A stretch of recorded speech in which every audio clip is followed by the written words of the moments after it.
And as Jimmy was saying a little bit ago, I post up at the Fort, Double D, where a buddy of mine, we helped kick the Fort Mill thing off about 4 years ago. It's hard to believe. The guy that built my house headlocked my wife and said something about your husband should come out and do this F3 thing. You know, I saw his triathlete bike thing. I was pretty done with that. I've been doing that for a few years. And so I came out and here we are, hundreds of guys in the Fort, Rock Hill area working out, and just blessed to be a part of this. So why am I here this morning? Right? That's it's kind of a weird thing, right? That, you know, after a busy week, we all have jobs, we all have things that we do. 3 guys, my other buddy here, Rooney, who Mount Wallace, a good buddy of mine from the Fort. You call up 2 guys and say, hey, would you get in the car and drive with me to Charleston on a quick turn and burn to talk to some guys about being leaders? Right, so that's what I do for a living. I coach, I'm an executive coach. I work with leaders, do leadership development. But there's something really unique about F3 when it comes to this, right? And I think what's really fascinating about it is it starts off where it's all about you. Like, you came here because you wanted to get the workout, right? You were comparing it to CrossFit, $200 a month, to free. Now, I'm not sure if I'm going to put the sticker on my car yet, but I want to see how this workout thing is, right? So you evaluate it based on how good is the workout, right? And then you start to see, oh, well, maybe it's not just about me, it's now about him, the guy next to me, right? So I'm coming, the workout's good, but now it's about this guy that is coming here every week, and he's calling me saying, where are you? Right? They don't do that at CrossFit. They just say, where's your $200, right? They say, there's nothing wrong with CrossFit, by the way. YMCA, they will gladly take your money. Planet Fitness, same deal. All of them are great, but this one's unique, and then somebody's going to look at you in the eye and say, where were you Tuesday morning? Right? And then it goes beyond that to, it's not about you, it's not about him, it's about them. You see the transition? Right? We go from, this was just a really cool workout for me, which it is, to a great workout for this guy, to I wonder what could happen in the world out there if I were impacting those guys, right? So that's the shift. If you can't see that part of it yet, then you've got to grasp that idea about what we do, right? This idea of the sad clown, big smiley face on the outside and miserable on the inside. I cannot tell you, and I think this has happened to me at least 4 or 5 times. Women that have come up to me and have looked at me and said, kind of pull me to the side, whether it's at church or in our community, and they'll say something to the effect, and they'll kind of have tears in their eyes. And they'll say, would you talk to my husband? I said, well, what do you want me to talk to? He needs this. I know, but what's the this? He just needs this. He needs what you guys are doing, right? And I'm like, well, what do you think that this is? He said, he just needs that spark. He needs that thing that I married years ago, that thing that I really thought he could become. He needs this thing, right? And so that's what gets my butt out of bed every day when I come to F3, right? It's why a guy gets in the car at 4 in the morning with a buddy and says, that sounds like an awful idea to drive to Charleston and back. We're not even going to eat anywhere fancy. We're going to eat bacon. I think. But we're going to go talk to some guys about this. So I want you to just turn around for a minute. I want you to just look back on this room. Just for a second. Let's just experience this room for a minute. What if this room, this time next year, had 200 men in it? What if 175 of them or more don't even know that they're going to be here this time next year for this thing that you're going to be doing for them. Can you guys see the value in that kind of an idea for Charleston? See, this is why a guy like Dooley, right, begins to understand, you know what? Yeah, they're coming down here from Charlotte, right? This is not a hostile takeover.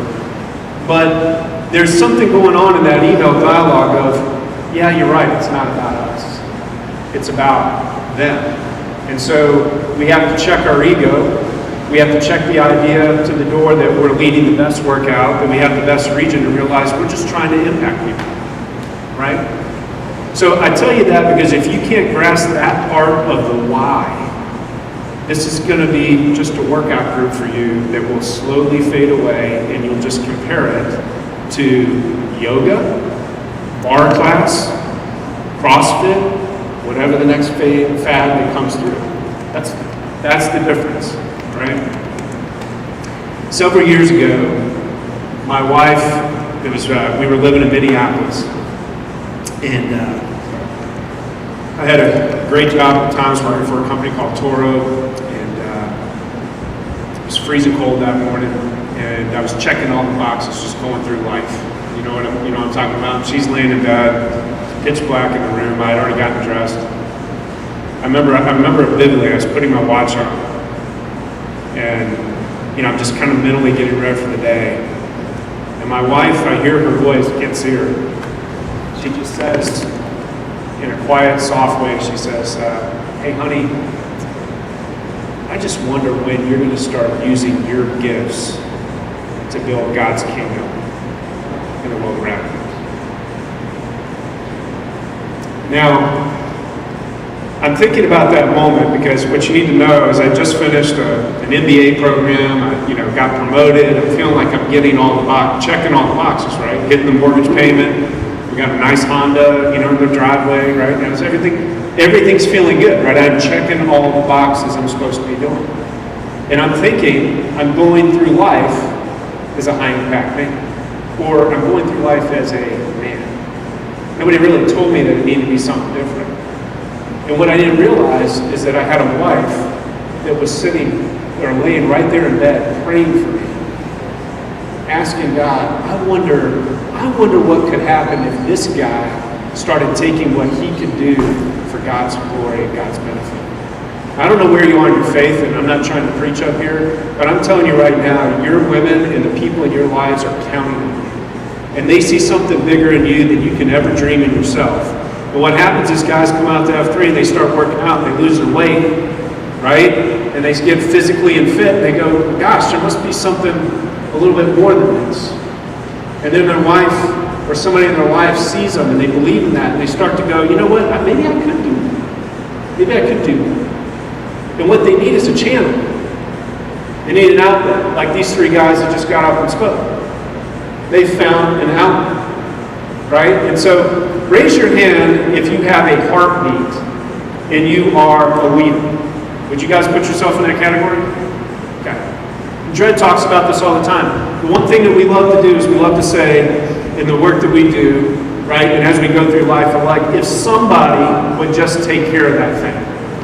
If somebody just deal with these disadvantaged folks, these folks that have laundry needs, that want to be able to connect their families, if somebody would just take care of them, this was the somebody, right? If somebody would just work with those veterans, those homeless people, it's really hard to run over them, when you're running down the sidewalk in the morning, right? You got to trip over. They're kind of a nuisance.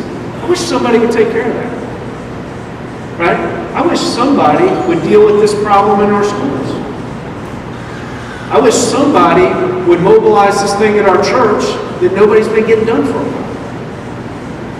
So today, there's been something, I guarantee you, that's bounced in your head. Maybe once, maybe twice. Something that you've been thinking about and you said, I wonder if I could go do that thing. And my challenge to you today would be, with this group of guys right here, tell somebody else in F3 what you're planning to do. Right? Whatever we call it, your ultimate life problem. Right? Your ULP. Everybody heard that term in Free to Lead?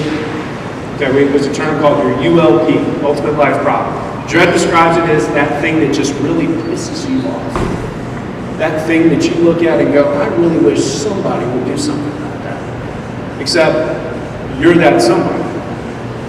You're the person that gets to go do that. And in F3, that's exactly what we do. We say, you know what, somebody? I think you should do that. In fact, I'm going to hold you accountable to do it. In fact, I'm going to help you do it. Right? And that's the difference. Somebody put this event on this morning. Somebody thought that this was a great idea. And somebody will take this event to a whole nother level this time next year. I guarantee it. And I'd love to be here when you do it. But someone in this room is thinking about the fact that this could be a whole lot more than it is today. And there are hundreds, if not thousands of men that woke up this morning here in Charleston and had no idea that there was more to life than writing their mortgage check this month. Nobody ever told them that it had to be any different. Nobody ever said, what if you could start to live life as a high-impact man? What if you could really make a difference? See what I'm saying? So my wife laying there praying, when are you going to use that gift for God's glory? And my first reaction was, how dare she? How dare she even say something like that? Does she not understand how hard I'm working? I mean, I am busting my butt right now trying to do this. But men, I think our community, our wives, our kids, they're asking for this. You don't think so? Go ask them. Here's a question to ask your spouse. Or anybody, if you're not married, somebody significant other. Go home today and say, honey, if I were to die tomorrow, what would be the 2 or 3 things you really wish you would see me do before I die? You don't know what your ultimate life problem is? I guarantee you that somebody in your life already sees that thing that you should be doing. And then have the patience to sit there and not defend or judge what that person says. Just listen and say, wow, I never really saw that. You'll hear things like, I can't wait to see you be a granddad. Or, in my wife's case, when are you going to start using your gifts to help other men to build God's kingdom? See, she didn't care that I was successful at work. She kind of just, I think, expected it. Like that would be part of what I would do, but she wanted something a whole lot more from me. Right? Your kids want to see you do a whole lot more. Right? So we go from this idea of this ultimate life problem, this idea of that thing that really pisses you off that you wish you could do something about. And you're saying, well, how do I know really what my purpose is? Right? How do I know? We talk about it in F3, your D2X. You guys read that in Frequently yet? If you haven't read that book, it's not our doctrine. What Dredd and OBT have done in that book, by the way, is capture timeless principles of leadership. They just put a lot of nicknames around it and acronyms that I'm still trying to figure out. But they're in every leadership book I've ever read. And they've done it in a way that like people like us can understand it. They go, I get it, right? So D2X is your dolphin and your daphne. It's where those two things intersect. Your dolphin is that thing that you were born to do. All right? Those skills, those gifts, those talents that were given to you. So think about Michael Phelps. When you see him swimming, it is completely effortless in the water. Right? Think about a dolphin. Just how a dolphin swims through the water. It's effortless. Right? I had a chance to swim here a couple of years ago on the Charleston Splash. We got in a hop on, we swam, we got out literally right here by the boat. Now I got to thinking today, it was kind of funny because last 2 times I've been here, I swam here to the Yorktown. We got out in the marina, and then the last time we did the P200, and we ran here. So it was nice to drive here today. Right?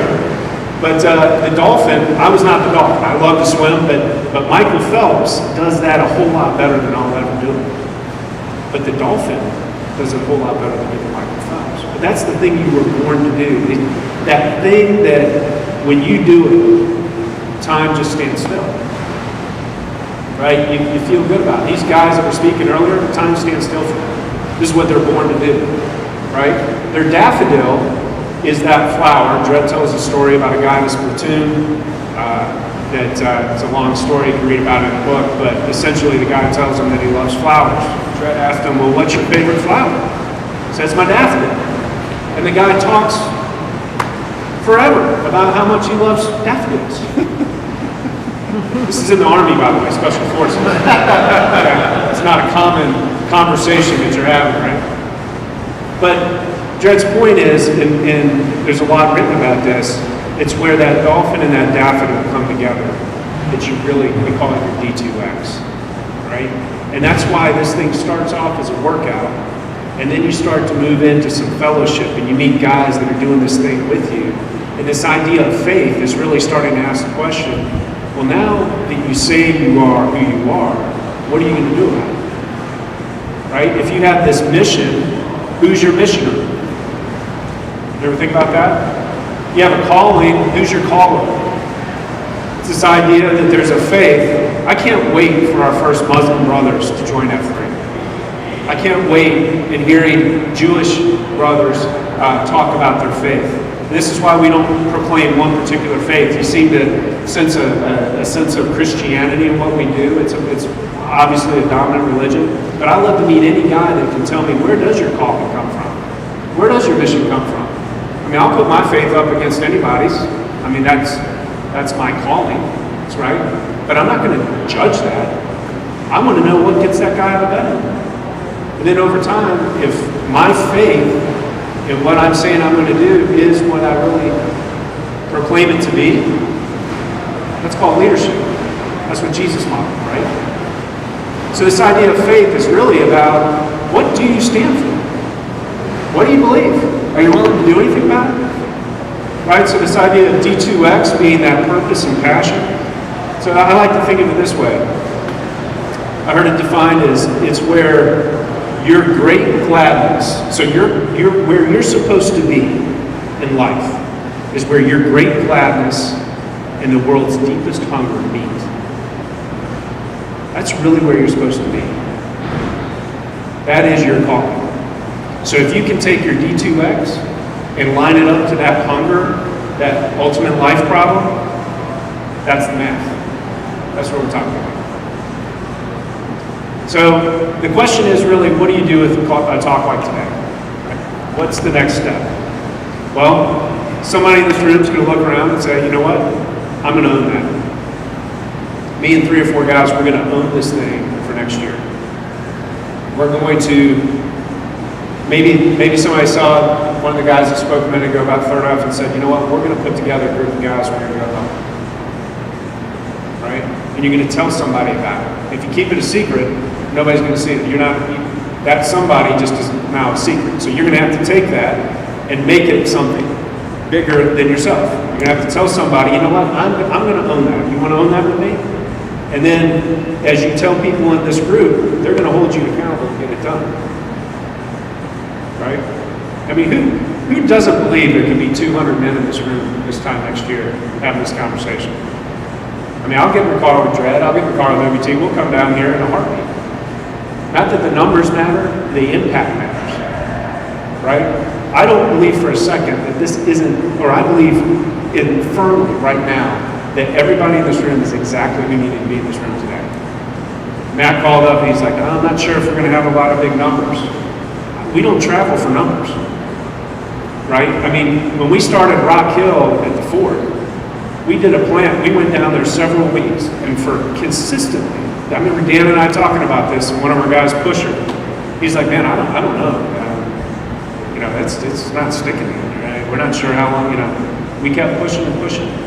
Hundreds of guys now in Rock Hill and York County. In fact, they're like threatening to split off and, form their own region now. We're like, we don't care, we're not paid by the heck. But I mean, it's not about us, it's about them. So if you think about it, why couldn't there be 200 plus men in this room talking about something like this next year? I mean, what could Charleston be with a group of men like that? Particularly in a community where it's just a lot of folks moving in from a lot of different areas, right? Trying to connect, trying to figure out what their pull on the rope is in this community. What if this group of men could be the group that actually shows the way for doing